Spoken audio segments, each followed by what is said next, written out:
keliling-keliling lagi ya teman-teman. Seperti biasa, perekaman video ini dengan menggunakan motor ya teman-teman. Oh ya teman-teman, adakah yang tahu ini di daerah mana? Nanti komen ya di kolom komentar ya teman-teman ya. Oke, saya lanjut lagi perjalanannya ya teman-teman.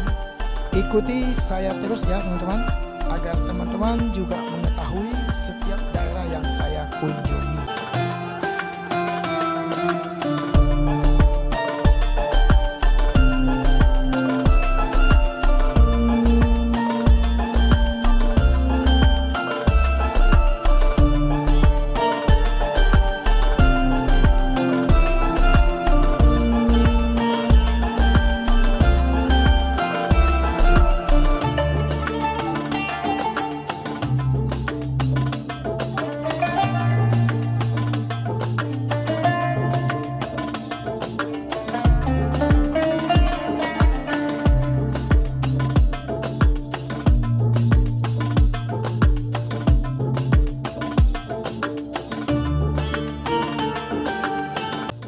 Ya, itulah tadi video singkat tentang perjalanan saya yang saya rekam dengan menggunakan sebuah HP dan motor tentunya.